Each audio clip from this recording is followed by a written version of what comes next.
We are definitely in the era of positionless basketball, wherein we just saw how a 6'11" Giannis Antetokounmpo's playmaking fueled his team to an NBA championship, and how Ben Simmons remains one of the most perennial defenders and playmakers in the league from the point guard position, despite being 6'10". But a lot of people still seem to be shocked when the Toronto Raptors selected a 6'8" or 6'9" guy who can defend multiple positions and whose playmaking just might be one of his strongest skills in the form of Scottie Barnes. Well, for the record, I actually had Barnes going number 4 to the Raptors in the mock draft that I put out, and I had him there for a lot of reasons, and I'm so happy that he landed where I actually predicted him to get picked. So if you guys want to check that video out in more detail, I'll just put the link in the description box below. But yeah, for sure, a lot of people had Gonzaga combo guard Jalen Suggs going to Toronto, which pick, to be fair, actually makes sense for the Raptors if you're looking at it simply based on current team fit or based on the roster construction point of view, especially with the departure of Raptors legend and longtime point guard Kyle Lowry. But is it really that weird for Toronto to draft a guy like Scottie Barnes, whose playstyle can't really be put into one single category, and whose fit doesn't really seem conventional with this current Raptors squad, when in fact,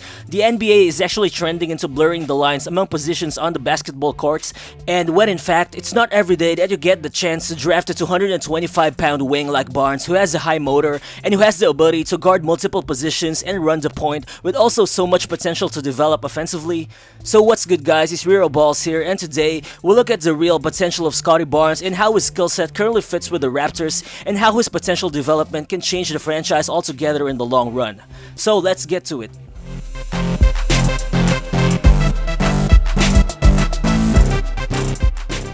Well, chances are, neither one of Scottie Barnes or Jalen Suggs would be a real game changer for the Toronto Raptors immediately during their rookie seasons, but for sure, logic would tell you that Jalen Suggs would have been the simplest fit for the Raptors at the moment, simply because he was going to be replacing Kyle Lowry in the starting lineup as a combo guard who could immediately take the playmaking pressure off Fred VanVleet or Pascal Siakam, which would have helped the Raptors, especially in the half-court, considering that Toronto only ranked 18th and 17th in terms of half-court offensive ranking during the past 2 seasons. Well, Scottie Barnes for sure would be able to help the team in that sense because of his passing skills, but I mean, it would have just been a more complicated fit on paper. But regardless, I still think the Raptors made the right choice here by drafting Barnes, cause I mean, yeah, they did choose to double down on the wing positions when they already had Siakam and OG Anunoby, but I think this is a positional overlap that the Raptors would love to deal with, cause by the looks of it, Scottie Barnes' skill set will allow him to become a lot of things on the court and not just be limited as a power forward or as a point guard or as a small ball center in the long run. And by drafting Barnes, the Raptors show that they just aren't focusing on the present, but instead, they're leaning into Barnes' higher ceiling and development, which could potentially power the franchise into contention in the next few years.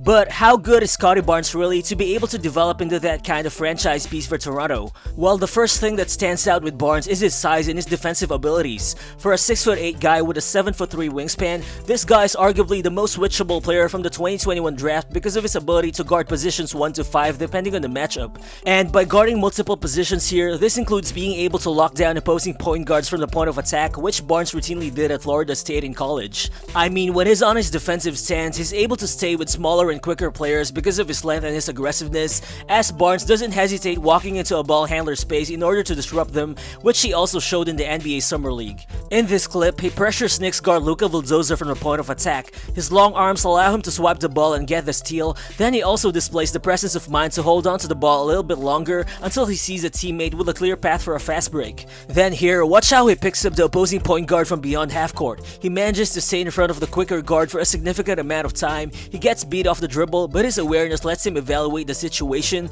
which led him to helping out on defense at the rim where he gets the block against Kai Jones. Well, in my opinion, Barnes is a great lockdown guy, but I think he still doesn't have the same lateral quickness and quick twitch hip movement that OG Anunoby has, despite him having similar physical measurements, which I think isn't necessarily a bad thing considering that Anunoby is already an all-NBA defensive team caliber kind of player, and for sure, having a guy like Barnes who seems to have a comparable defensive ability as him should still help the Raptors terrorize teams on defense. But I think it's in his ability as an off-ball defender where Scottie Barnes really resembles OG at this point. Just like Anunoby, Barnes uses his length and defensive instincts well in order to disrupt passing lanes and grab steals. I mean, in college, Barnes averaged 2.4 steals per 40 minutes, and in the Summer League, he also averaged a steal per game. game. So in Toronto, it's quite easy to imagine him deflecting the ball from the passing lanes while OG or Pascal Siakam serve as finishers in transition. Cause also if you look at it, switching everything on defense has always been a trademark of the Raptors' defensive scheme. So just imagine the luxury that the Raptors now have, considering that they can play Anunoby at the 2,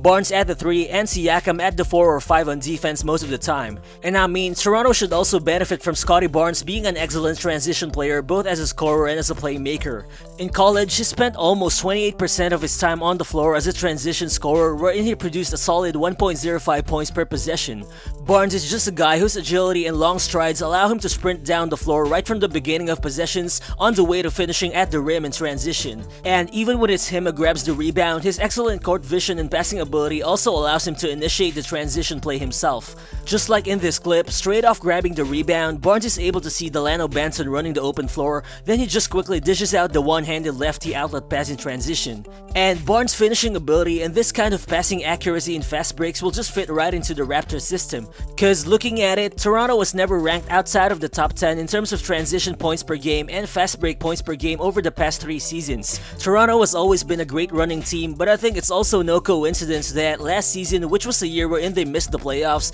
they also averaged their lowest number of transition and fast break points per game over that 3-year span. And especially now that one of their best transition facilitators in Kyle Lowry is gone, the more that Scottie Barnes should be of help for the Raptors in terms of outrunning opposing teams. But how about on the half court? Well, currently, Scottie Barnes' best skill in half-court offense is still his passing ability. In college, Florida State heavily used him as a playmaking point guard because his vision just allowed him to find cutters on the move, and his passing accuracy also allowed him to dish out kick-out dimes to shooters. Overall, he was mostly able to leverage his playmaking on the pick and roll, as the 1.1 points per possession he produced as a pick and roll ball handler ranked 11th in the entire NCAA Division I among all players who ran at least 100 possessions in that kind of play. While in the summer league, he didn't get to initiate plays right from the top of the key like he did in college, which is understandable because of the Raptors' point guard heavy roster, but he still did show glimpses of his advanced playmaking. Just like in this clip, Barnes goes for the post up, then he makes a quick turn, but when the help defense comes, he quickly dishes out a pass to a teammate with an open driving lane who's able to convert a floater.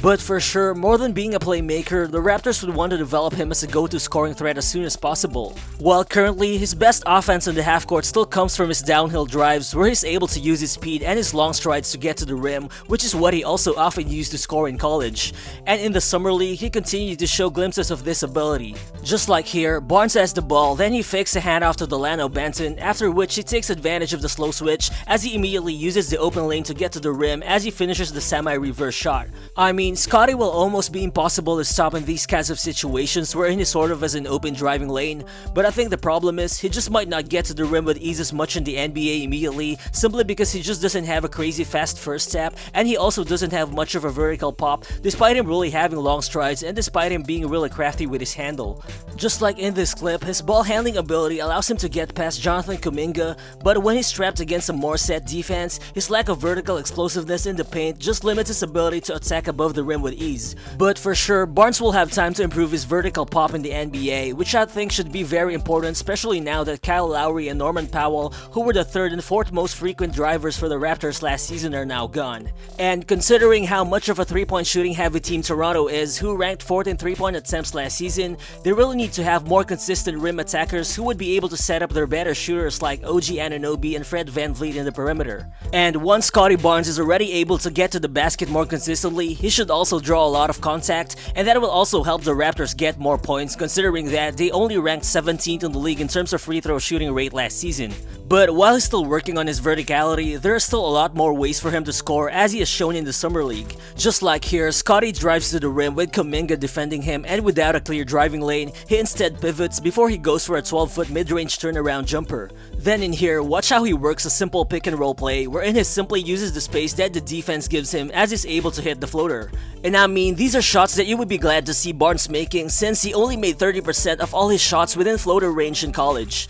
But for sure, whatever happens, for him to be able to fully utilize his playmaking and his driving ability in the NBA, it's very important that Scottie becomes a reliable outside shooter. Well, as we already know, he was only a 27.5% shooter from deep at Florida State, and scouts have definitely been critical about this part of his game. And all the criticisms probably hold ground, as in the summer league, Scottie only made 3 out of 11 of his outside attempts, which puts him at 27.3% from deep. And for sure, based based on the eye test, his shooting mechanics might still be flawed as his feet tend to be sort of wide apart when he's shooting, while his release also looks stiff most of the time. But to me, it looks like it's more of a consistency problem more than anything, because in one possession, it looks like he gets enough lift to make the shot, but it could just really be a bad miss on the next one, again because of the inconsistent shot mechanics. But I mean, these types of problems can be fixed in the NBA with Scottie getting more reps and with the help of NBA level shooting coaches. And if any, Siakam and Anunoby, who pretty much are very similar kinds of players to him, also didn't come into the league as reliable outside shooters but eventually developed over time. Cause coming into the NBA, Scottie's 27.5 3-point percentage is even much better than that of Siakam's 17.6 3-point shooting percentage in college, and his 62.1 free throw percentage is also significantly better than Anunoby's 52.2 free throw percentage in college, which means all signs pretty much point to the possibility of Scottie Barnes being able to develop into a reliable outside shooter in Toronto. But for a 4th overall pick, Scottie Barnes is obviously still a work in progress, and again, with the Raptors selecting him that high, they're aware that he's more of a piece for the future than for the present, which is obviously the right mindset to have for a team with tons of developing young pieces. Obviously, the tools to be great are already there for Barnes, as the combination of his length, his defensive ability, and his advanced passing skills isn't something you often see from wing players even in today's positionless NBA. And if he develops his outside shooting, which looks like the ultimate swing skill here, I think Barnes can be a superstar for Toronto without a doubt. So what do you guys think is Scottie Barnes' ceiling? Feel free to drop your thoughts in the comment section below, and if you do enjoy this types of content, please give this video a like as it definitely helps the channel a lot. Again, this is Real Balls, and I'll see you on the next one. Peace.